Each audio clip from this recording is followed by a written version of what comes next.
Let's talk about the income statement, also sometimes called the profit and loss, P&L, or the operating statement. And the point being that owners and other stakeholders need periodic information about how the company is doing in terms of profit. That's what we're trying to communicate. That's the part of the story that we're telling with the income statement. So we're matching revenue to expenses for the period so you can see what profit is left over. And here's an example of an income statement. Let's walk through the major line items of this sample income statement. And just real quickly before I start, I mentioned something called the matching principle. It's an important concept to keep in mind about the income statement. The income statement is done for a specific period of time, and you need to match the revenues that were generated in that period to the expenses that were incurred at the same or over the same period of time, which are actually what it took you to produce the stuff that you sold in that period. So the first line of our financial statement here, the income statement, is sales, which is the total amount collectible from customers during the period for the delivery or the sale of goods and service, regardless of the way it's paid or whether or not it's been collected, because accounts receivable are also included in the amount of revenue that you're looking at here, not just when things are paid in cash. So revenue is not affected as a concept whether you pay cash, whether you're being paid cash during the period, or whether you collect later in a different period. And notice too that on the right-hand side of this statement, we have a column that's showing you the percent of your sales that relates each of the line items as a percentage of those sales. So the next line, COGS, or cost of goods sold, is actually 79.2% of sales, is what that's telling you. And actually, let's go ahead and talk about what's included in that line item, COGS. Because COGS are expenses, and including labor and materials, and in this case, you see in the box, depreciation.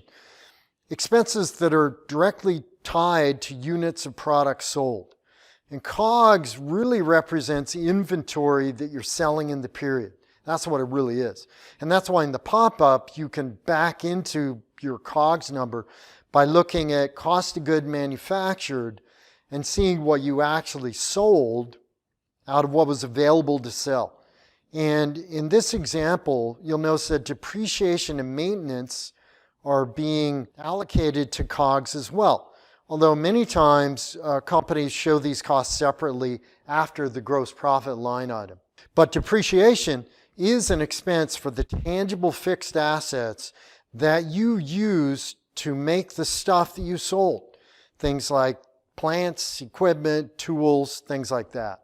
Those assets are expensed over time, not all at once, as they are used, and their cost is matched broadly to the revenue earned in that period. And that makes sense. You wouldn't want to hit your income statement all at once with the cost of a new $10 million plant that you're going to use over 10 or 20 years. You'd expense it slowly over time as you generate revenue from the things you're producing in that plant. And then gross profit is a subtotal, and what's left over after direct expenses or COGS are taken out of revenue. And this is really what's left over to cover overhead, interest, taxes, and hopefully have some profit left over after it's all said and done.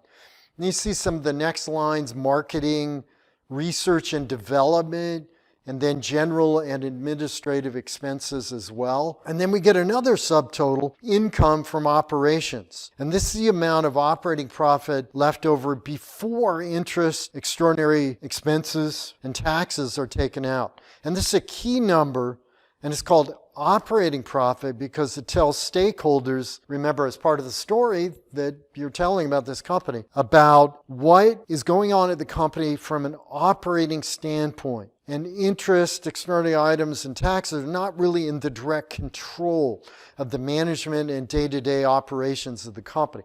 So our operating profit is often shown as a separate line item. and gets a lot of attention from stakeholders about how well the business is being managed. Then you see the interest income and expense line. This is interest on loans that we've taken, or it could be money that we make from investments. Then income taxes are subtracted again after business expenses are taken out, and you're left with net profit, or the bottom line, which in this case, the net margin is 9.1%. So when you hear that term margin, generally people are talking about that percent, profit as a percent of the sales, whether it's gross margin, operating margin, or net margin. It's that percent on the right-hand side of the screen. And net income after tax can go to one of two places broadly. Retained earnings on the balance sheet, which is money that you're putting back into the company, or it can go out of the company as dividends or distributions to shareholders, the owners of the company. And remember, as we talked about before, profit is not always the same thing as cash. And profits subtract, for instance, depreciation that we talked about, but that's a non-cash expense.